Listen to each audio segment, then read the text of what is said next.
Hi everyone, Heidi here. Gonna do just a quick, brief chat about hard things and our children learning hard things.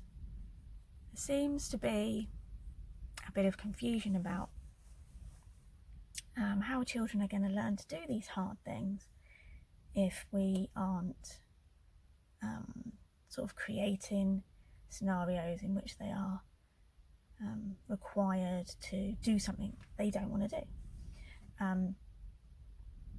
So it comes in line with sort of two unschooling ideas,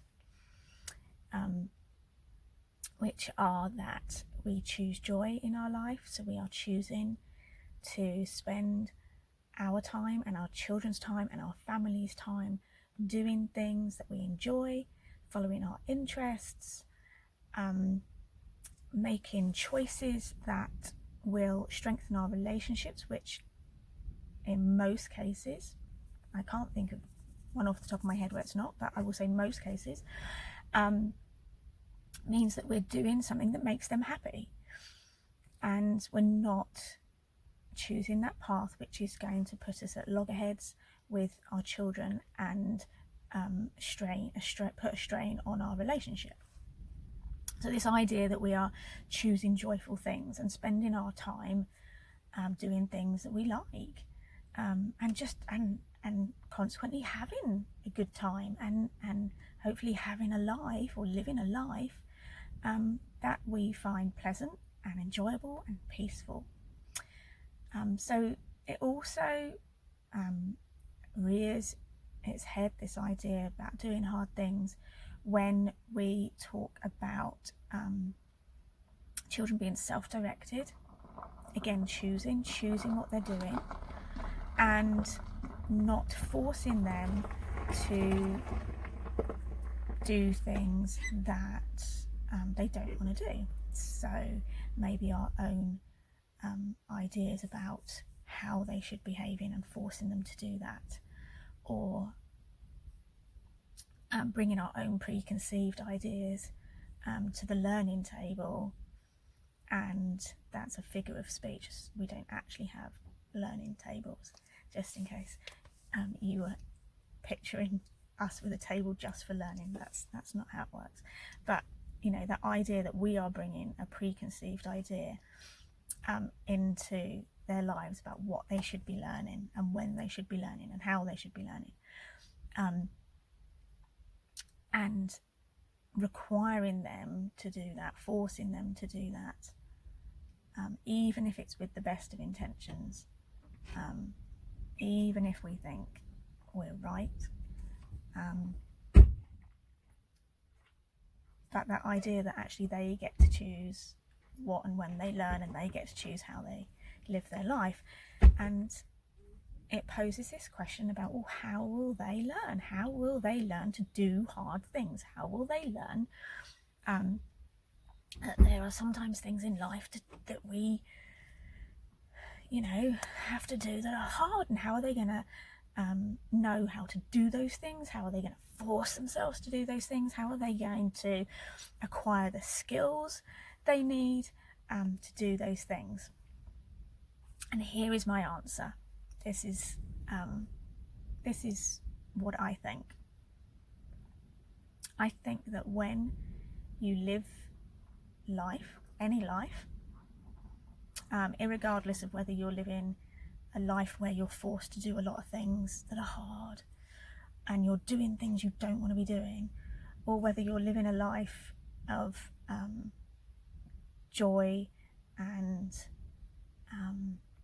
a life that you've chosen, and you're doing more than existing, you are following your passions.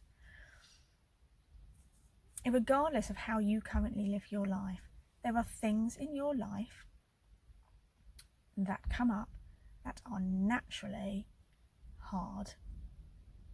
There are things in your life that will present themselves to you and your children which are difficult. Okay, things that you haven't chosen. Okay, but things that are common to our life experiences. There are always going to be things in our life that present themselves which are difficult for us to go through. So as adults, these things might include unemployment, financial concerns, health worries, relationship problems. There are just, day-to-day things that, some people find more difficult to manage than others, or more problematic than others.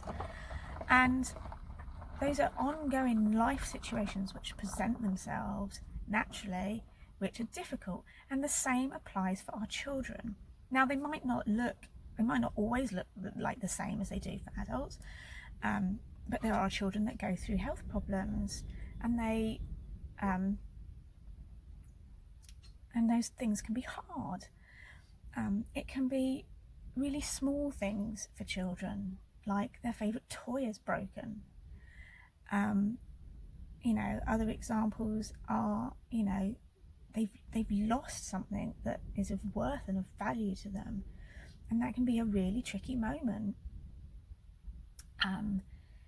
Relationships with children can be difficult in terms of friendships. If one child wants to do something and the other child doesn't, and they are in a disagreement with each other, and they might seem minor to us, but those are things that our children find naturally difficult, and those are the moments when they are going to learn how to manage hard things. They learn now in the small things, and they build up and practice those skills, and they will give them the tools they need as they grow to as a resource to use on different scenarios as they become older. And that is how our children will learn to do the hard things in life, not because they're forced, and not because they're coerced, and not because someone has created an elaborate scenario for them where they're made to persevere. They're going to learn it through the natural things that pop up in their life. And one of the things, or I think the most important thing they're going to learn, is that you, as the adult in their life, as their main carer, you are going to be there with them. That you are going to walk with them through these problems, and you are going to support them and help them to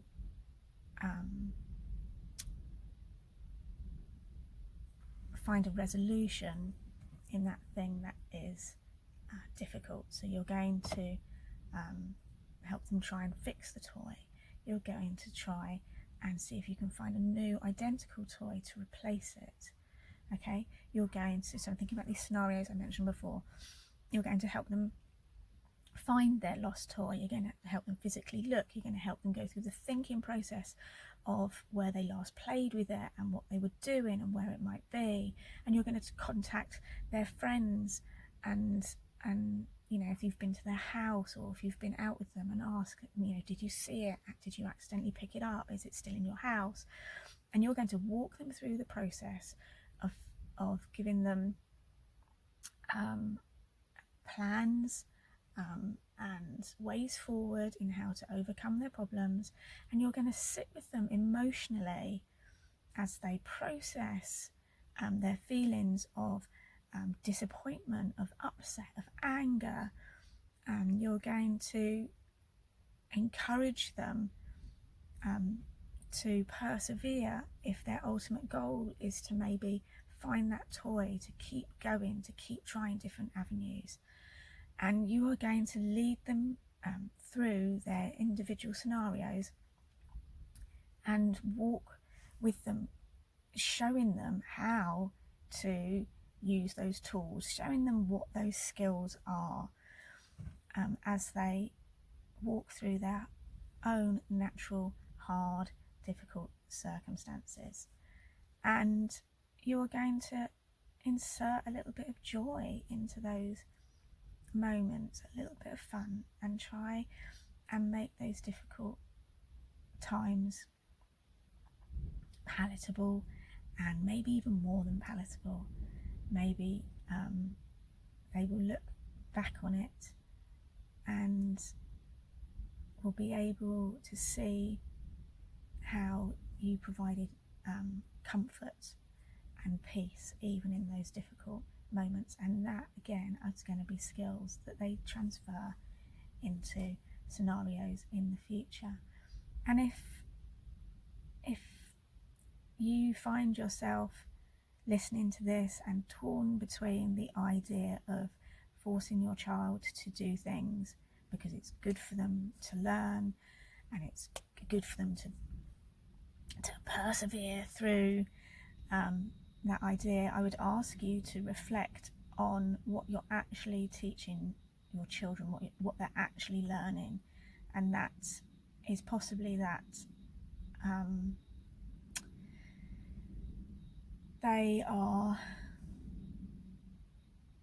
not just learning to persevere, to achieve something that they don't want to achieve, but they're persevering to and being forced to do something that someone else is asking them to do against their will and against their autonomy. And that those things are actually quite dangerous when you think about them as underlying ideas.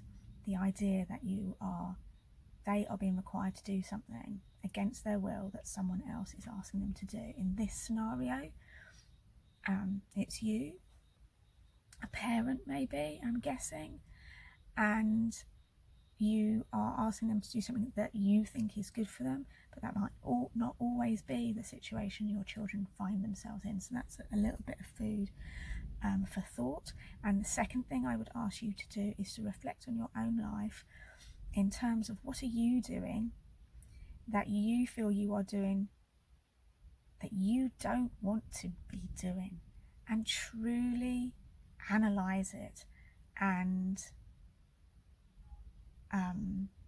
just review the choices you're making and whether you can make another choice that is more joyful for you, something that you can change and make a new pathway for yourself, a new decision that is in line with something you want to be doing, so that the things in your life that are hard and that are difficult are actually natural consequences or a natural part of your life, things that are maybe less, more outside of your field of control. And if you are in a place where you are doing hard things and difficult things because someone else is forcing you to, and not because it's a path that you have chosen, you're not self-motivated to achieve those things, that maybe you should look at reevaluating what it is in your life that needs changing for you personally, as well as reevaluating choosing a joyful pathway for your children. Okay, so that's a little bit about how our children will learn hard things in their lives. I hope that's helpful, and I will see you again soon. Bye.